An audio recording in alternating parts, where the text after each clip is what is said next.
Ya chiquillos, buenas tardes. Bueno, primero que todo, saludar a cada uno de ustedes, un abrazo fraterno, espero que se encuentren súper bien junto a su familia. Vamos a partir ya con materia nueva. Hoy día específicamente vamos a ver lo que es miología. Una recomendación especial es que no desarrolle esta unidad si no ha repasado las unidades anteriores. Recuerden ustedes que la primera clase es planos y ejes, donde vimos la posición anatómica, donde vimos los diferentes planos, sagitales, coronales, transversos, donde vimos los diferentes ejes, donde analizamos los movimientos y cuáles son los nombres de aquellos. Después en la segunda unidad o la segunda clase, que está muy ligada a esto, vimos artrología y osteología, donde vimos cuáles eran los huesos del cuerpo, donde también vimos cuáles son las articulaciones, diferentes articulaciones, que define una articulación. Recordemos que la unión de dos o más huesos define una articulación, ¿cierto? Cuáles son los elementos que están aledaños a la articulación. Por lo tanto, hoy día, si usted va a querer analizar o ver esta clase sin haber repasado las clases anteriores, se le va a hacer un poco más difícil. Por lo tanto, para todos los del electivo es importante que vamos paso a paso con esto. Y hoy día ya en materia nueva, hoy día, sigamos con la siguiente, vamos a centrarnos ya en lo que es el objetivo 2, donde lo repetí recién, ya revisamos cuáles eran las características generales y morfológicas y funcionales de los huesos y las articulaciones, pero hoy día vamos a ver un capítulo especial que tiene que ver con los músculos del cuerpo. Vamos a la siguiente. Miología. ¿Qué es lo que es la miología? Partimos por la definición, que es la rama de la anatomía que estudia los músculos, su composición y función. ¿Ya? Vamos a la siguiente. En la clase número 2, recién les explicaba, en donde vimos artrología y osteología, vimos dos componentes fundamentales del aparato locomotor, como son los huesos y las articulaciones. Pero sin los músculos estos no pueden generar movimiento, ¿no es cierto? Vimos los huesos y las articulaciones, no obstante estas estructuras anatómicas no pueden realizar movimientos por sí solas, sino que necesitan del tejido muscular, el que gracias a la acción nerviosa puede contraerse llevando a cabo el movimiento. Y aquí ya, chiquillos, entramos en tierra derecha con lo que viene más adelante, porque ya después, con toda esta base de contenidos que le estamos entregando, después vamos a poder entrar de mejor manera y más preparados a analizar los sistemas de entrenamiento, ayuda ergogénica y todo lo demás. Vamos a la siguiente. La miología fundamentalmente estudia el sistema muscular. ¿Y qué es lo que es el sistema muscular? El sistema muscular representa un conjunto de músculos que forman el cuerpo humano. Estos músculos son más de 630. Eso es importante que lo memorice. Son más de 630 músculos en el cuerpo, los que son responsables de producir movimientos en el cuerpo, así como su flexibilidad y estabilidad. Este sistema es el encargado de realizar el desplazamiento de la sangre. Y ustedes pueden pensar, chuta, pero ¿por qué el sistema muscular desplaza la sangre si los músculos son para moverse? Y ya vamos a ver más adelante que el sistema muscular está dividido en 3 tipos de músculos. Por eso que realiza el desplazamiento de la sangre, que los órganos funcionen de manera correcta y el movimiento de las extremidades del cuerpo. Su misión principal es responder a las órdenes de movimientos voluntarios e involuntarios que llegan del sistema nervioso central y del periférico, entre paréntesis, a través de los reflejos, respectivamente. Vamos a la siguiente. Recién les decía que son encargados de trasladar la sangre, ¿ya? También son encargados de trasladar algunos alimentos de manera digestiva, y aquí vamos a ver por qué. Porque los tipos de tejido muscular que existen en el cuerpo son 3. Músculo liso, músculo estriado esquelético y músculo estriado cardíaco. Músculo estriado esquelético, y aquí es donde nosotros vamos a basar nuestro estudio principalmente, pero no vamos a dejar de nombrar esto. Cuando veamos capacidad aeróbica y todo lo demás, vamos a pegar una repasadita por el músculo estriado cardíaco. Pero principalmente, en lo que nosotros hacemos en educación física o en actividad física, tiene que ver principalmente con el músculo estriado esquelético. Es un músculo rojo muy vascularizado que obedece al control de la voluntad. Es un músculo voluntario. Cuando yo quiero moverme, me muevo, y cuando yo quiero activarlo, lo activo. Y se ubica principalmente insertados en los huesos. Claro, porque el sistema óseo me produce soporte, y el sistema muscular estriado esquelético me provoca el movimiento.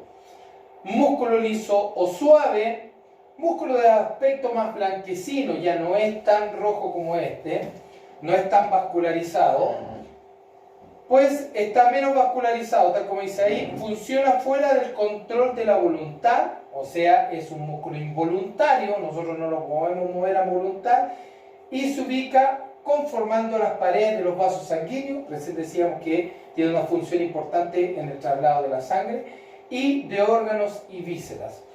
Cuando hablamos de órganos y vísceras, aquí hablamos de un movimiento característico que produce, por ejemplo, el sistema digestivo y la deglución, que se llama el peristaltismo, que no es más que un movimiento involuntario que se produce a través de un acto reflejo. Cuando yo trago, activo los receptores, y estos receptores empiezan a hacer todo el movimiento para llevar el bolo alimenticio. Y el tercer tipo de músculo es el músculo cardíaco. Es un músculo estriado, es un músculo rojo que funciona fuera del control de la voluntad. Nosotros no podemos decir ya corazón late ahora y más rato no latas, no.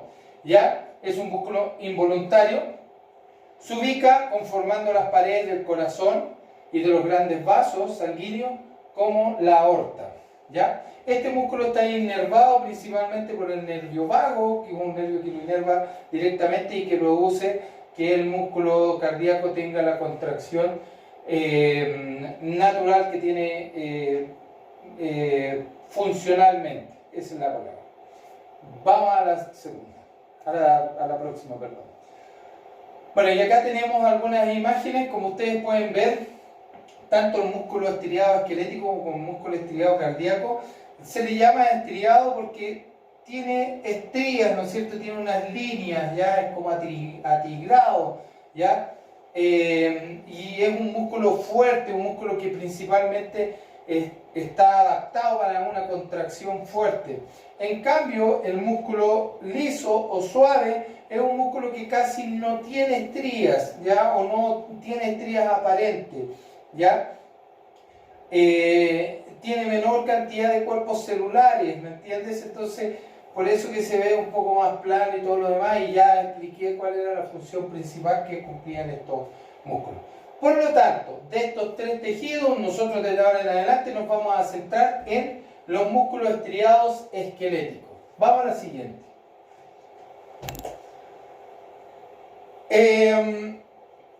Primero necesitamos, tal como lo hicimos en osteología, saber cuáles son los músculos principales que actúan en el movimiento. Son más de 630, no les vamos a pedir que se aprendan los 630, pero sí voy a hacer un pequeño repaso por los músculos más principales que existen.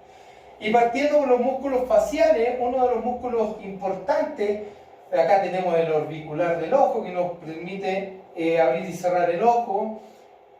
Pero uno de los músculos principales que tenemos acá, que está definido acá, se llama massétero. El músculo massétero es el encargado de abrir y cerrar la boca.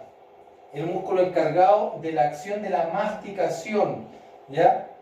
Si nosotros, cuando las personas tienen una parálisis facial muy fuerte y se ve afectado neurológicamente ese músculo, no permite que la gente pueda masticar los alimentos, por lo tanto hay que darle los alimentos en papilla.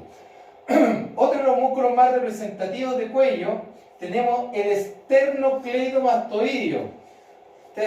Uno puede pensar, chuta, el nombre para largo que tiene el músculo, pero en realidad los músculos generalmente tienen el nombre de las inserciones óseas donde se ubican. Entonces este se ubica en el esternón, en la clavícula y en el proceso mastoide, que es un proceso que está ubicado en el cráneo, por eso se llama esternocleidomastoideo.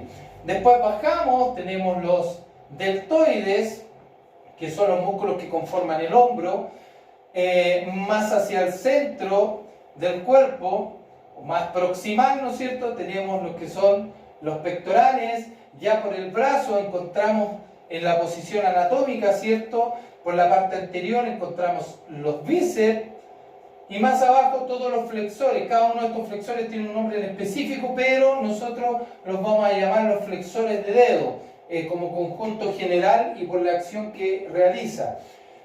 La misma imagen, pero por dorsal, tenemos los trapecios, ¿no es cierto? Ambos dorsales que se encuentran acá, que son músculos grandes, anchos. ¿Ah? Tenemos por el lado de las extremidades, tenemos el tríceps y tenemos los extensores de dedos. ¿Ya? Aquí se ve mejor, aquí está tapado por el otro, pero son los extensores de dedos los que nos permiten realizar esa acción. Después, de manera torácica, tenemos los serratos, aquí parecen sierra. Tenemos los abdominales, los músculos abdominales, que están separados por estas líneas blancas que se llaman fascias. Y por dorsal tenemos los glúteos, que es el músculo más fuerte que existe en el cuerpo, más grande. Ahora, acá hay una disyuntiva. Es el músculo más voluminoso, ¿cierto? Más fuerte, pero hay algunas bibliografías que determinan que el músculo más fuerte que tiene el ser humano es el massétero, que es el músculo que nos permite cerrar la mandíbula, porque nuestra capacidad de presión que tenemos en la mandíbula es mayor a cualquier otro animal que existe en la tierra. Por lo tanto, mordemos muy fuerte. Ese músculo es uno de los músculos más fuertes que existen. Luego, si nos vamos a las extremidades, por la parte frontal tenemos todo lo que es el cuádriceps. Este músculo que se ve como una cinta, ¿no es cierto?, que va desde la parte interna de la pierna a la parte externa de la cadera, se llama psoas. Este es el famoso psoas ilíaco, ¿ya? Después tenemos los músculos tibiales o peroneos anteriores, ¿no es cierto? Y por detrás tenemos los gemelos, ambos gemelos, los isquiotibiales, que es un conjunto de varios músculos. Acá tenemos músculos como el semimembranoso, el semitendinoso, el gracilis, ¿ya? Que cuando se juntan esos dos más el psoas ilíaco forman una inserción que se produce acá en la parte interna de la pierna, que se llama la pata de ganso, o se nombra así, digamos, en la bibliografía anatómica. Estos son los músculos principales, chiquillos. Yo lo que necesito es que acá ustedes pongan atención y que se aprendan los nombres de los músculos principales, ¿ya? Es muy importante. Ahora, recién les decía que este es uno de los músculos más grandes que existe en el cuerpo, ¿ah? Los glúteos, ¿ya? Por la extensión, por el grosor que tienen. Pero si habláramos del músculo más pequeño que existe en el cuerpo humano, lo tendríamos que encontrar dentro del oído, y es el músculo que mueve el estribo, ¿ya? Y se llama de la misma manera, músculo estribo. Es el músculo más pequeño que existe en el cuerpo humano. Y si nosotros buscáramos el músculo más largo que existe en el cuerpo humano, ese es el psoas ilíaco. Es el músculo más largo que existe en el cuerpo humano. Vamos a la siguiente. El sistema muscular esquelético está formado por dos estructuras: el músculo en sí, el vientre del músculo y todo, y el tendón. Y el tendón es aquel que se inserta en un proceso óseo. Proceso óseo se le llama a una protuberancia, a un lugar de inserción que tiene el tendón para poder provocar un movimiento, para poder trasladar un segmento, ¿ok? Entonces, cuando nosotros hablamos del sistema muscular estriado esquelético, está formado por dos unidades, que es el músculo y es el tendón, dos tejidos. Por ejemplo, acá es lo que le explicaba recién. Acá tiene usted el músculo sartorio, que es el músculo que se cruza y llega a la parte externa de la cadera y se pone por medial. Ahí está el tendón de inserción, ¿ya? Que se inserta en la tibia. Y tenemos parte de los músculos isquiotibiales, el semitendinoso, el semimembranoso y el músculo gracilis que se meten acá. Y esta es la que yo les decía recién, que se llama la famosa inserción de la pata de ganso, porque finalmente los tres músculos llegan a un mismo punto, a un mismo proceso óseo para poder insertarse. Vamos a la siguiente. Además, los músculos, recién dijimos que se clasificaban en tipos. Los tipos es el tipo de estructura que tiene el músculo. Pero los músculos estriados esqueléticos se clasifican según su forma, ¿ya? Y tenemos músculos largos, que los vamos a encontrar principalmente en los miembros. Acá tiene que poner alta atención porque esta es parte de las preguntas que les mandamos en el quiz. Después tenemos músculos anchos, como por ejemplo los músculos de abdomen, de tórax. Tenemos músculos anchos que cubren gran cantidad o gran extensión de la zona. Tenemos músculos cortos y principalmente los músculos tenares de la mano. Por eso se llaman tenares, porque hacen prensión, ¿no es cierto? ¿Ya? Por eso se llaman así. Los músculos de la eminencia tenar, de la palma. Y son músculos cortísimos, que no tienen gran largo ni abarcan grandes estructuras. Y por último, cuarto, tenemos los músculos anulares, y recién les explicaba en la fotografía que tenemos, por ejemplo, acá el músculo orbicular del ojo, que nos permite cerrar y abrir el ojo. Tenemos el músculo orbicular de los labios también, que nos permite hacer todos los movimientos que debemos hacer con los labios para poder modular. Entonces aquí tenemos 4 tipos de músculos diferentes. ¿Ya? Estos músculos tienen forma de anillo. Acá también están los esfínteres.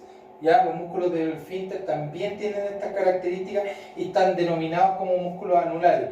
Los músculos cortos, músculos anchos y músculos largos. Vamos a la siguiente. La función principal de los músculos es desarrollar la fuerza que imprime el movimiento y mantiene el equilibrio del esqueleto. Cosa importante que después vamos a ver que tiene que ver con el tono muscular. Además, los músculos desempeñan un papel muy importante en la protección y retención de los órganos internos, todos los que son los músculos del tórax, digamos. Como ocurre con los músculos de la pared interior del abdomen y tórax, de igual manera intervienen en la gran cantidad de procesos metabólicos, como el almacenamiento de la energía. Es una de las funciones principales. Esto después lo vamos a ver con mayor detención cuando veamos la fisiología del ejercicio. Vamos a la siguiente. La configuración anatómica de un músculo tiene ciertas partes. ¿Se acuerdan que cuando nosotros revisábamos cuál era la configuración anatómica del hueso, nosotros decíamos que el hueso tenía una capa externa, tenía una capa compacta, tenía una capa interna que era más blanda, donde estaban las trabéculas, ¿cierto? Que les explicaba la vez anterior. Para el tema del músculo es lo mismo. Entonces, para que se entienda esta imagen, la voy a ir explicando. Esto es un músculo, este es el músculo. ¿Ya? Puede ser el músculo del bíceps o cualquier otro músculo. La primera capa que recubre el músculo, el tejido que lo recubre el músculo, se llama epimicio. Epimicio, la capa que recubre el músculo. Si yo sacara el bíceps completo, la primera capa que cubre el músculo se llama epimicio. Y si yo hiciera un corte transversal al músculo, veríamos que tiene diferentes asas fasciculares. Todos estos espacios o estas, digamos, estas formas donde hay varios fascículos, ¿no es cierto?, que están comprimidos ahí, son asas fasciculares. Y si yo de estas asas fasciculares sacara una completa, ¿no es cierto?, y tomara uno de esos puntitos que están adentro, eso se llama fascículo muscular. Y este fascículo muscular también tiene una membrana que lo recubre, que se llama el perimicio. El perimicio recubre el fascículo muscular, pero el fascículo muscular no es la unidad más pequeña del músculo, ¿ya? Es uno de esos puntitos que estaban ahí. Dentro del fascículo muscular vamos a encontrar la fibra muscular. Por lo tanto, sacamos uno de esos y aquí ya está la fibra muscular. Y la fibra muscular también tiene un tejido que lo recubre que se llama endomisio, ¿ya? La fibra muscular, ya encontramos las microfibrillas que forman la fibra muscular, que estas microfibrillas son las que sufren daño cuando yo hago trabajos de sobrecarga. Y cuando uno queda totalmente adolorido y te duelen los músculos y uno siente como que tiene ardor dentro del músculo, es producto de esta miofibrilla. Y dentro de estas miofibrillas también, a nivel celular, es donde se encuentra la mayor cantidad de mitocondrias, ¿ya? Todas las estructuras que tienen mayor demanda energética en nuestro cuerpo contienen mitocondrias. Y en esas estructuras tenemos los músculos y tenemos las neuronas. ¿Por qué la mitocondria es muy importante a nivel muscular? Porque la mitocondria a nivel celular, este organelo tiene que ver con la producción del ATP, que es nuestra moneda energética para poder desarrollar la actividad. Tiene que ver con la respiración celular, y ustedes tienen que verlo en biología, de una importancia tremenda de la mitocondria. Por lo tanto, es importante mencionarlo, que las fibras musculares y las células musculares tienen gran cantidad de mitocondria, gran cantidad de ese organelo. Vamos a la siguiente. Sabemos cómo es anatómicamente el músculo. Sabemos que tiene diferentes capas de acuerdo a cómo voy ingresando y voy analizando los diferentes elementos que constituyen un músculo. Desde la miofibrilla hasta el músculo en sí. Recuerden, el músculo lo recubre el epimicio. Después, la fibra muscular la recubre el perimicio, y la microfibrilla o las últimas fibrillas la recubre el endomisio. Tono muscular. El tono muscular se entiende por un estado de semicontracción muscular permanente, de carácter reflejo, por lo tanto es involuntaria, cuya finalidad principal es mantener la posición y las actitudes del individuo. El reflejo del tono muscular es el estiramiento continuo del músculo. A ver, para poder entender un poco lo que es el tono muscular. El tono muscular, tal como dice, es una contracción involuntaria del músculo. El músculo siempre, desde que nosotros tenemos vida, el músculo tiene una contracción constante. Siempre. Cuando la persona muere, se corta ese tono muscular, los elementos musculares se ponen lánguidos, ya no hay una semicontracción involuntaria. Ahora, ¿por qué es importante esta semicontracción involuntaria? Vamos a la siguiente. Porque tiene que ver con algo que se llama el tono postural, ¿ya? Y es la semicontracción prolongada de los músculos antigravitatorios.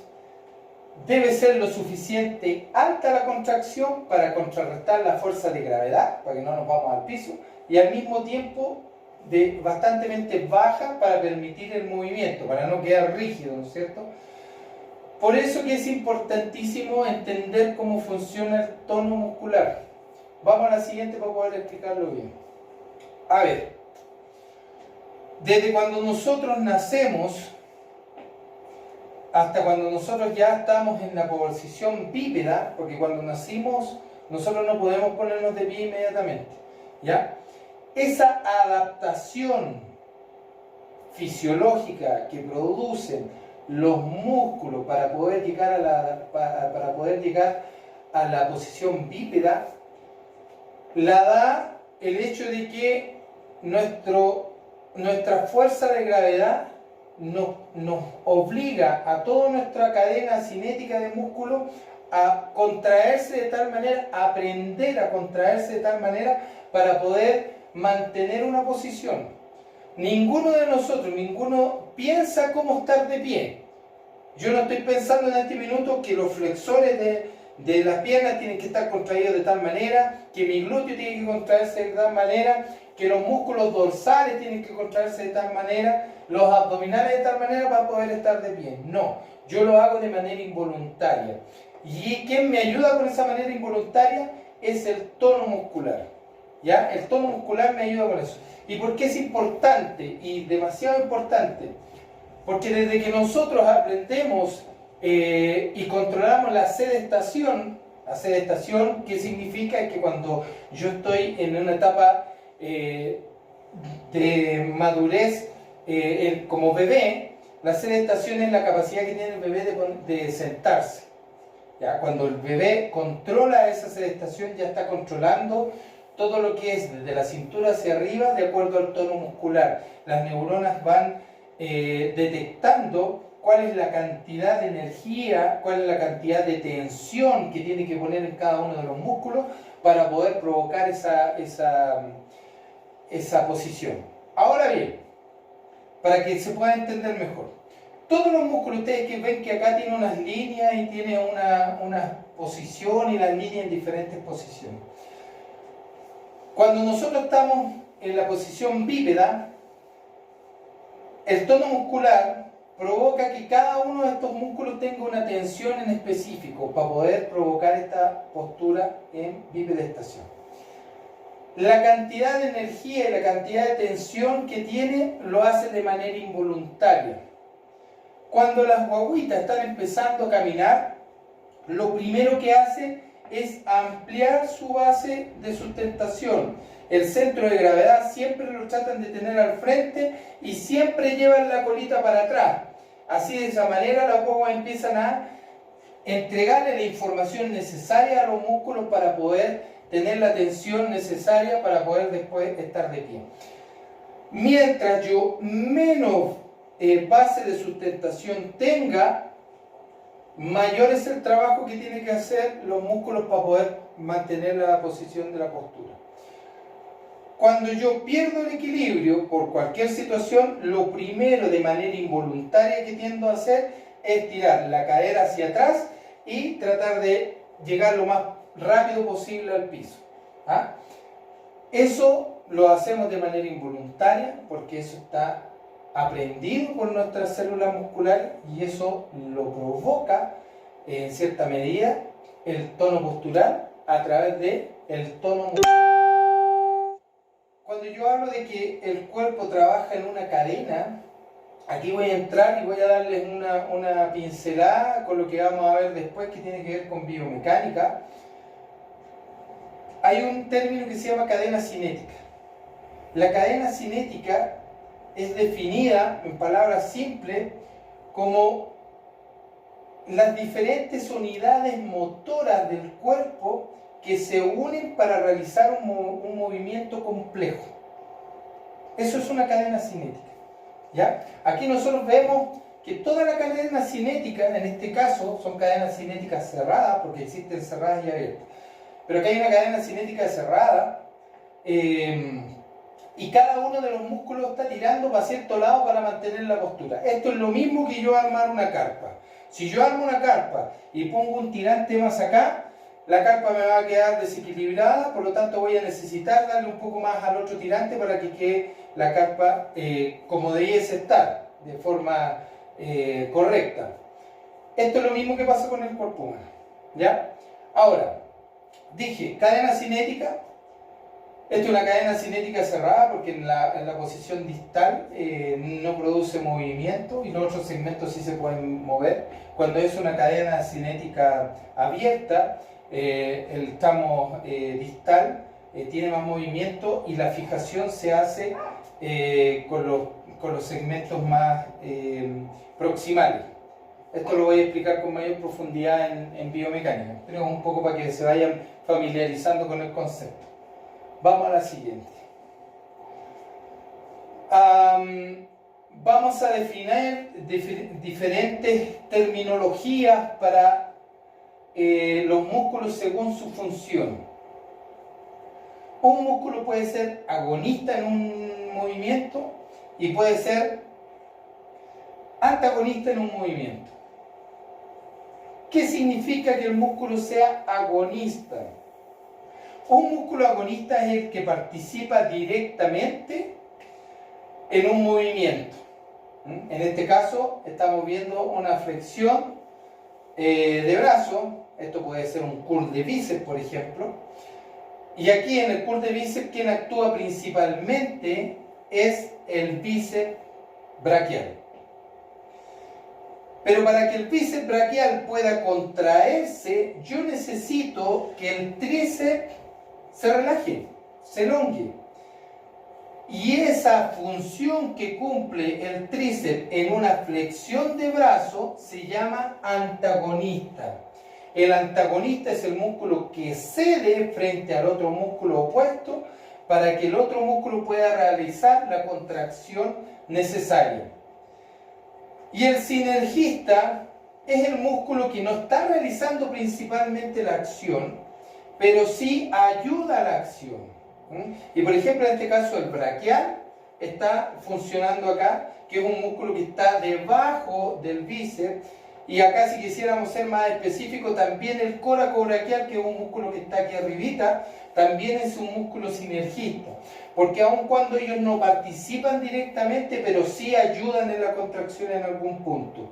Porque cuando veamos en biomecánica, las cadenas de movimiento o la amplitud de movimiento, en algunas fases del movimiento hay algunos músculos que actúan solos y hay en algunas otras fases donde hay otros músculos que ayudan a la contracción. Entonces, para que se entienda bien, agonista es el músculo que realiza la acción principalmente. Antagonista es el músculo que se relaja para que el otro músculo se contraiga. Y sinergista son los músculos que ayudan al músculo que está provocando la acción. Por lo tanto, el sinergista es el músculo ayudante. Es el que ayuda al músculo que se está contrayendo. El antagonista es el que le permite al músculo que se contraiga. Porque imagínate si yo tuviese el tríceps contraído y el bíceps contraído, no podría mover porque ninguno de los dos me permitiría hacer el movimiento. ¿Ya? Por lo tanto, este músculo se tiene que relajar para poder hacer la flexión. Pero recién les decía yo a ustedes que un músculo puede ser agonista y antagonista en otra actividad o en otro tipo de ejercicio. Por ejemplo, curl de bíceps. Curl de bíceps es la flexión del brazo para poder trabajar el bíceps. En el curl de bíceps estamos viendo que el agonista es el bíceps, el antagonista es el tríceps y el sinergista es el braquial, un músculo que está debajito del bíceps. Y yo quisiera hacer un trabajo de tríceps, extensión, ¿no es cierto? Extender el brazo. Ya acá quien está haciendo la fuerza es el tríceps. Por lo tanto, el tríceps es agonista. El bíceps se me transforma en antagonista porque tiene que relajarse para yo poder extender el brazo, ¿no es cierto? Y el sinergista, en este caso, sería la parte posterior del deltoide que me ayuda a poder extender en esa cadena cinética. Les voy a dejar algunos ejercicios sobre esto. Dudas y consultas, por favor. Ustedes saben que nos pueden preguntar a través de los correos electrónicos. Vamos a la siguiente, creo que acá terminamos con esto. Efectivamente. Chiquillos, sumamente importante que repasen la materia.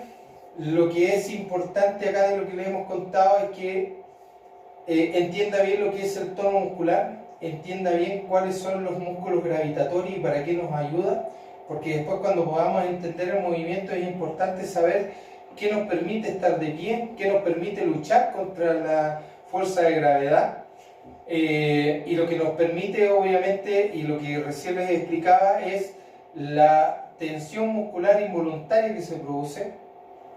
Otra de las cosas importantes que tiene que recalcar en esta clase y que quiero que ustedes puedan hacer apuntes y tomar nota, es cómo es la anatomía del músculo, ¿ya? Que tiene diferentes estructuras y cada estructura más pequeña.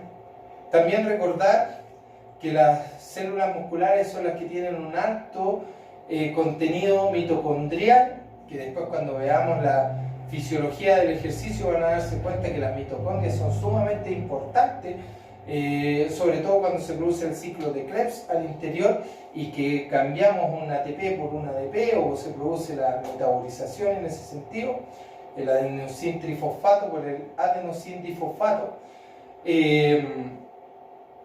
y entender muy bien cuando un músculo es agonista, antagonista y sinergista.